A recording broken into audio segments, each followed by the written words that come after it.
Bonjour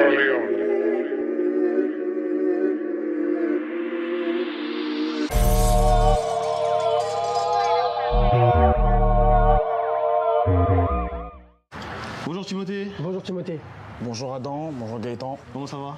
Ça va et toi? Super. Tranquillement, merci de venir, je dirais pas chez nous, mais chez nous tous, parce qu'on est à Andrézy, en plus on est dehors, il fait froid. Ça. Dans notre ville. Il fait froid, la ville de Mais cœur. bon, on voit les gens déterminés.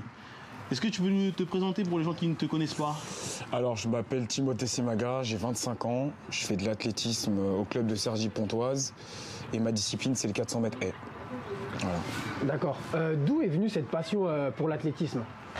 Alors, moi j'ai commencé par le foot, comme tout le monde, et puis après je me suis rendu compte que j'avais plus de facilité à courir vite, à être endurant.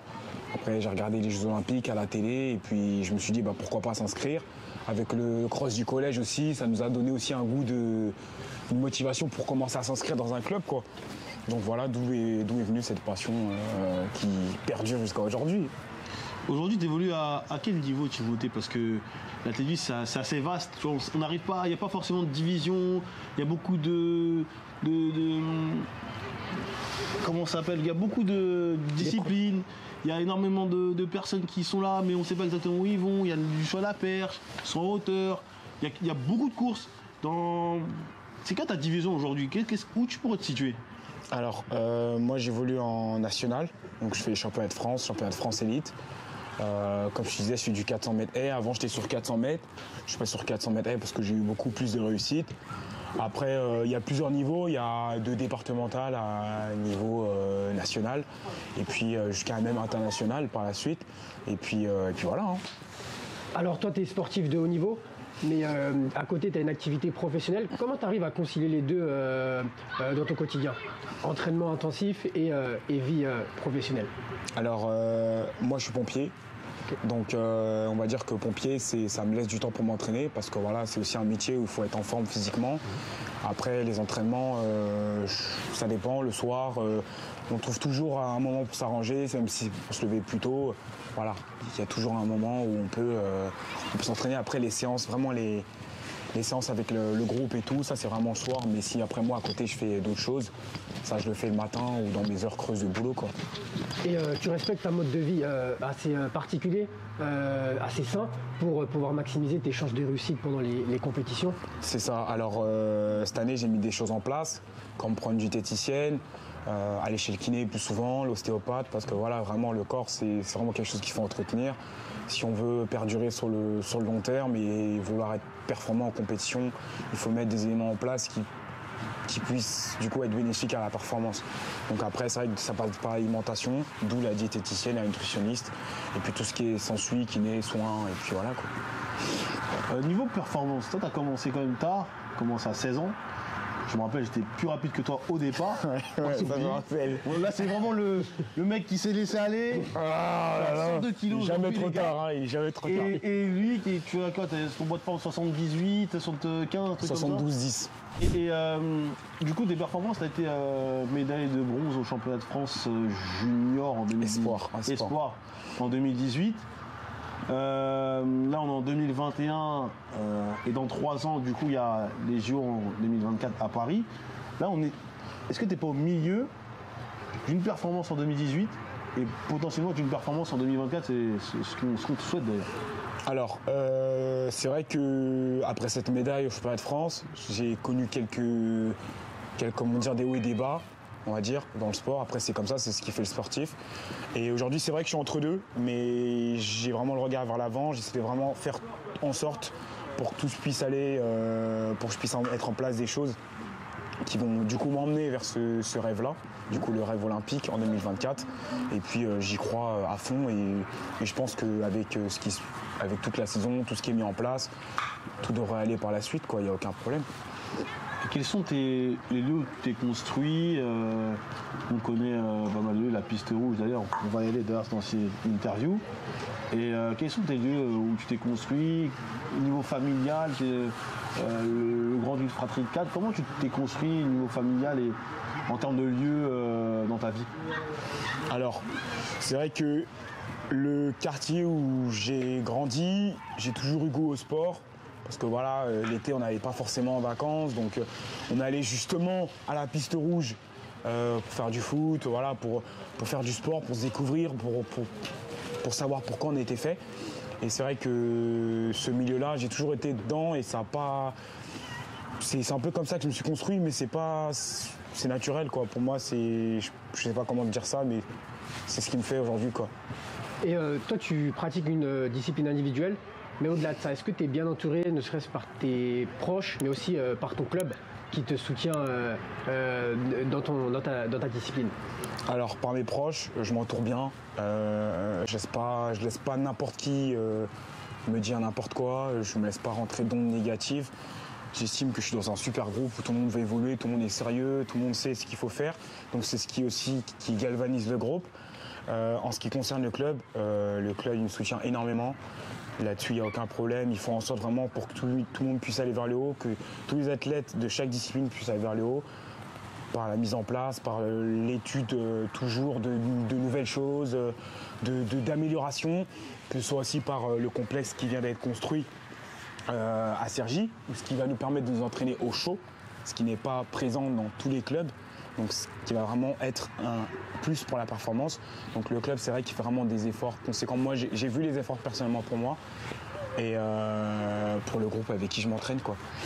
Et il y a aussi des entreprises qui te subventionnent, qui te sponsorisent pour t'aider à participer à des compétitions. Alors, j'ai fait un dossier de sponsoring, je l'ai envoyé à des entreprises. C'est vrai que maintenant, ils en attendent un peu plus, ces entreprises. Aujourd'hui, en France, c'est un peu plus compliqué. Ils attendent beaucoup plus de résultats. Donc voilà, mon dossier est là, il est prêt, il a été envoyé à des entreprises. J'espère que par la suite, des entreprises qui m'ont fait confiance, il y en a qui m'ont déjà fait confiance, avec qui je suis en train de parler. Et puis, je n'en doute pas pour la suite, quoi. Au niveau départemental ou même local, qui est Timothée Simaga pour la ville?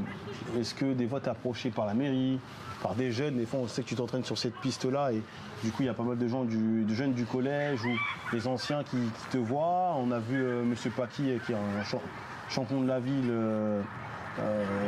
qui nous a salué tout à l'heure. Qu'est-ce que tu projettes d'amener à la ville? Alors, en ce qui concerne l'aide de la ville, pour l'instant j'en ai pas, peut-être que c'est lié à mon niveau tout simplement. Après moi mon objectif personnel c'est d'évoluer dans mon sport et de me dire que chaque personne, chaque enfant que je vais rencontrer, je vais lui donner le goût à mon sport. Après lui il se fera son identité, mais moi je vais lui donner goût à mon sport et lui montrer que voilà, il y a énormément de choses dans l'athlétisme, on peut progresser, on n'est pas forcément obligé, comme je disais autrefois à des enfants qui s'entraînaient ici, de commencer être talentueux dès le début, mais à force de travail, on peut prendre l'envie, le goût, voilà, cette motivation-là qui vont faire un athlète que moi j'essaye d'être par la suite, quoi. Ouais, t'es Rock Lee, quoi. Ouais, on va dire ça. Et en parlant d'avenir, est-ce que tu te projettes, est-ce que tu arrives à te fixer des objectifs personnels et sportifs? Quels sont tes grands objectifs à réaliser? Alors, mes grands objectifs, après voilà, moi c'est d'avoir une vie stable, voilà, avec un boulot et une évolution dans mon boulot aussi, et de finir bien une carrière. Enfin là, je suis en train de la commencer, mais voilà, de bien perdurer, de rencontrer des gens, et par la suite, pourquoi pas développer des projets. J'en ai peut-être pas encore l'idée, mais vu que le sport sera toujours mon identité, je pourrais jamais me dissocier du sport. Pourquoi pas, lancer dans des petits coachings, de venir en aide à des personnes qui en ont besoin, ça peut être une super idée, j'ai déjà pensé, oui, effectivement. Okay. Messieurs, on va se séparer, vous allez avec Adam sur ton terrain de prédilection, la piste. Nous, on va aller sur un lieu culte pour toi de ton enfance qui s'appelle la piste rouge. On se retrouve juste après. Merci les gars. Alors Timothée, là on est sur ton terrain de jeu, sur la piste d'athlétisme. Quand tu es sur les starting blocks, tu penses à quoi avant une course? Alors moi je te cache pas, je débranche tout. Pour moi avant une course, dès que je suis derrière mes starts, je coupe tout. Pour moi le boulot il a déjà été fait préalablement. Donc une fois que j'arrive dans les starts, je coupe tout parce que si je commence trop à réfléchir, voilà, c'est pas productif pour moi. Et il y a beaucoup de sportifs de haut niveau qui ont des rituels, des petites habitudes qui se mettent à respecter justement pour maximiser leurs chances de réussite. Toi, est-ce que tu en as pour faire la meilleure course possible? Alors là je suis en train de bosser sur ça avec un préparateur mental depuis cette année pour avoir des outils que je mets déjà à l'entraînement, ensuite en compétition. Après, ce que je faisais déjà personnellement, c'est que je me mettais 10-20 minutes avant la course, la musique classique pendant 2 minutes, histoire de décompresser, d'être dans une sphère personnelle et après retourner dans le moule, quoi. Et par rapport à la pression, on peut avoir la pression psychologique de la course, mais aussi celle de l'ambiance d'un stade, l'atmosphère et les encouragements de ses proches. Pour toi, ça te galvanise ou au contraire, ça te rajoute une pression négative? Alors, en ce qui me concerne, dans les championnats de France que j'ai fait, j'ai toujours bien géré la pression, ça m'a toujours galvanisé dans le bon sens du terme. Après, c'est vrai que dans des compétitions moins importantes, quand il y a des personnes négatives qui arrivent, je ne sais pas trop d'écouter parce que bon, voilà, ça peut avoir un impact à ce moment-là.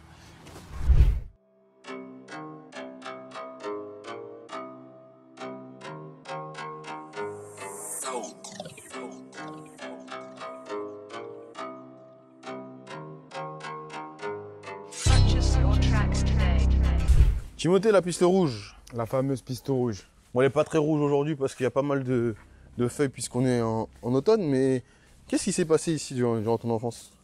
Bah écoute, c'est ici qu'on a commencé à passer quelques petites vacances, quelques grandes vacances même des fois. On commence à faire du foot, à courir avec les potes, à faire des murs là, à faire des retournées acrobatiques. Ici, ouais, parce qu'il faut savoir qu'ici, il n'y avait que du béton avant, du coup. C'est ça. Il n'y avait pas tout ça. Du coup, je me suis amusé un peu à faire des acrobaties. Bon, pas encore là, mais voilà, c'était un peu dangereux. Cette époque est révolue. Du coup, c'est là que tu as créé aussi pas mal de liens entre différentes personnes de différentes écoles aussi, parce qu'avant le collège, c'est ça que on voit pas mal de liens que tu as encore aujourd'hui. Quelle personne était avec toi ici qu'on connaît, nous? Bah écoute, déjà, Gaëtan. Gaëtan. Ouais. Il y avait Babacar, plein d'autres, Tim, Abdoul. Voilà, il y en avait pas mal, voilà, et qui sont encore en contact. C'est vrai qu'on a un peu serré quelques liens ici parce que voilà, on était tous dans le même truc, on se découvrait un peu tous. Bon, c'était un peu cette génération, 96, 97. Malheureusement, les jeunes, ils n'ont pas connu à ça. Maintenant, ils sont dans la play, voilà. Oui, parce qu'il faut rappeler aussi, on va pas faire les anciens, on est né milieu, fin des années 90, mais il n'y a pas forcément tout le monde qui avait des téléphones à ce moment-là. Aujourd'hui, il y a des téléphones, on a 11 ans, on a un téléphone assez facilement. C'est ça aussi, c'est ça. Question de génération. Ça, il faut jouait pousser pas mal les dehors. jeunes à sortir. Il faut pousser les jeunes à sortir, ils ont des difficultés à ça. Ils ont des difficultés. Bah, comme après tout se passe un peu des fois sur les réseaux sociaux, plus simple pour eux de rester sur les réseaux sociaux. C'est ça. Voilà. Mais nous, on a eu cette chance, voilà, de venir ici, franchement. Ici, Il y avait de la nature. Bon, là, c'est un peu. Avant, elle était tondue, ces herbes-là, quand même pas mal. Il y avait de la nature, il y avait des trucs intéressants. c'est clair. Et quand on était petit, ça, j'avais l'impression que c'était une forêt. Alors que maintenant, tu grandis, on dirait que C'est ça. plus rien. Exactement ça. Ouais, non, c'est des souvenirs. Voilà. Timothée, merci d'être venu chez nous. Merci à à vous, toi, les merci gars. beaucoup. Merci à vous. Troisième épisode, j'espère qu'on en aura d'autres. Je pense que Voilà. de toute façon, d'autres épisodes sont à venir. On a pas mal de gens à aller voir dans le département, dans la région. Il y a déjà des gens d'autres pays, des footballeurs professionnels qui nous ont contactés. Ça nous fait vraiment plaisir. Donc vraiment merci d'être venu, d'avoir pris de ton temps parce qu'on sait que c'est pas simple. Est-ce que tu auras un message à faire passer à qui que ce soit, aux plus jeunes, aux moins jeunes, une motivation quelconque à transmettre? Alors, moi, ce que j'aurais à faire passer comme message, c'est que on a beau avoir du talent, si on ne l'exploite pas, ça sert à rien. Moi, voilà, j'ai pas de talent, j'ai des qualités, je les exploite tous les jours. Et puis, tous les jeunes qui ont envie de se lancer dans un sport, je vous invite à y aller parce que le temps il tourne et 2024, ça arrive. Voilà. Et bah, en tout cas, Timothée, on te souhaite le meilleur pour la suite. Et voilà. Merci de nous avoir suivis sur Gâteau TV. C'était l'épisode 3, Timothée Simaga. Bra.